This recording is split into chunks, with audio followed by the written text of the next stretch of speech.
বৌমা যখন নিজের বাপের বাড়ি যায়। মা, আসি তাহলে। তোমার বাপের বাড়ি যাচ্ছ নাকি? বৌমা, এত ভালো শাড়িটা পরে যাওয়ার কি দরকার ছিল? তোমার ননদটা কত ভালোবেসে তোমাকে দিয়েছিল কোন অনুষ্ঠান উপলক্ষে পরে যাবে বলে।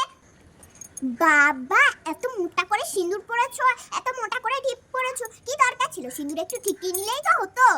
বাবা, আবার দেখছি পাইয়া আলতা পরা হয়েছে। যত সব ঢং, যাবে তো ওই বাপের বাড়ি, তার তো সাজার কি দরকার ছিল বৌমা?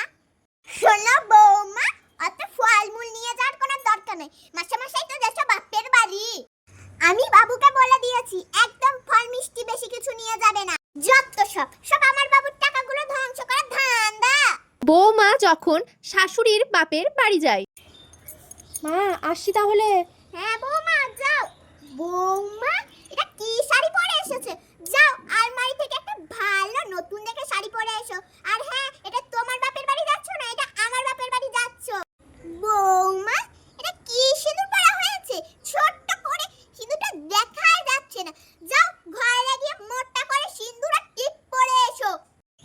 ও মা, আপা দেখছি পায়ে আলতাও পরনি।